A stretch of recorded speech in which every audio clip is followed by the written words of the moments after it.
We are going to move on from temporary projects, but this is one as part of a lighting festival in Glasgow.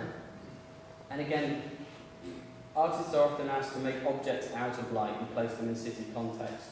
And for us, we wanted to look at the relationship between light and people in the city.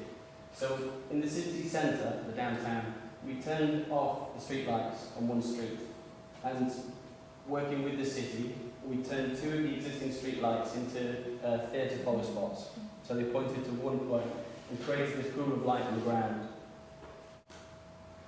And we sat in a car park overlooking this site, and almost everybody, if they were with somebody, almost everybody performed in this space. Can we go to the next one, please? And it didn't have a label, we didn't tell them it was an artwork, we didn't tell them, it was somewhere between an accident, between CCTV, between a purposeful thing.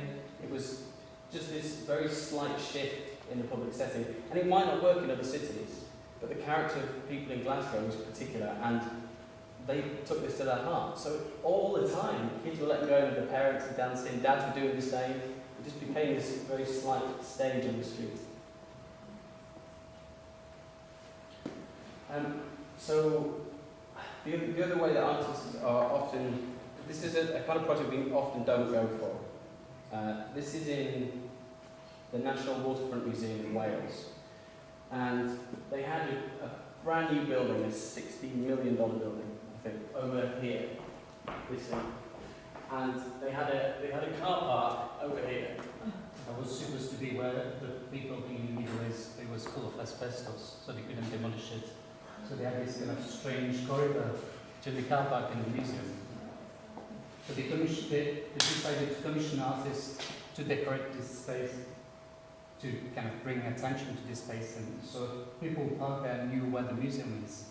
But if any of you ever went to Swansea, it's quite a rundown area, so when you have this big museum, flashy and all bells and whistles, with the same everybody know where the museum is. So if they went to the car park, they know exactly what the museum is.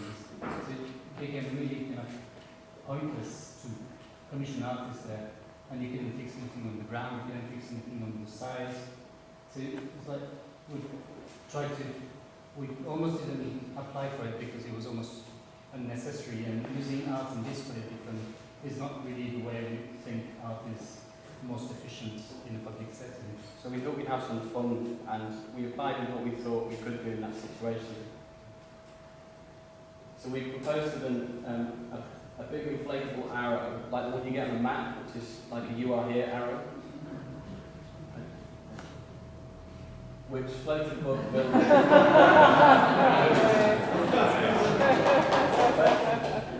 But the thing was, the kind of joke was on us because they used it to launch the building. They had the photographs with it, they had it up, they really enjoyed it. So, and if you're having a wedding or a bar mitzvah, we still owe the arrow. So okay, just to move on to some more permanent projects, we tried to use the same way of thinking, the same application, the same sensitivity that we've developed. And this was quite early on in our permanent project. This is an area of Glasgow which is probably well known. In fact, there might be some people from there in the room. There usually is. It's an area called the Gorbals in Glasgow. It's a very rough area of the city and has been knocked down and rebuilt 3 times. So the area that we were asked to look at was between, this is a public park, and this is going to be a private developer with new buildings. And to fulfill their planning regulations, this wall, which was quite low and had a fence on it, had to be built to 9 foot. A 9-foot wall.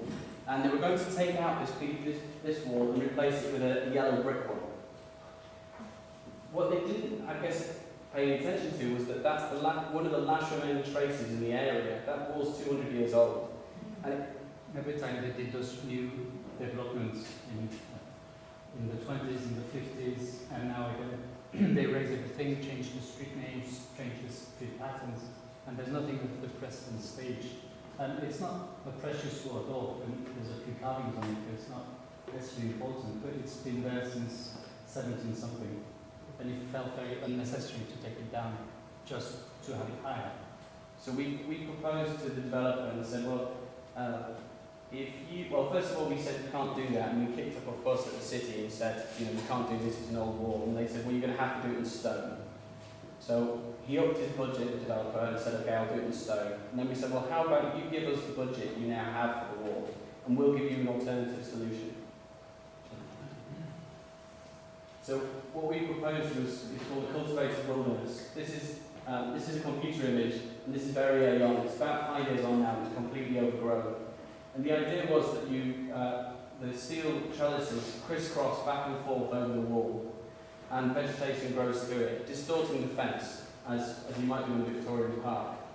But what it creates is these sort of seats on either side. So instead of having a wall which pushes people away, you have something which just gathers them together, and it's permeable, you can see through it. The other thing that managed to slip through the developer was, actually, I think maybe the next slide does. So this is a Victorian park where the trees started to distort the fence. And these are buddleia trees, which are really a weed, but we're quite fond of them. That would be very interesting as well, reintroducing this idea that it's not all controlled and all designed in the new developments. Bit of perversion, you understand, it's going to grow and destroy what we just did. And so we managed to get away with the planning authority to have this small gap underneath. And for us, it was really just a way of crisscrossing the fence. But it turns out that children use it to pass from one space to the other. They cross underneath and they make dens inside. And it's become part of the place. And as the trees grow, it becomes a very sort of permanent element of that environment which has been wiped out so many times.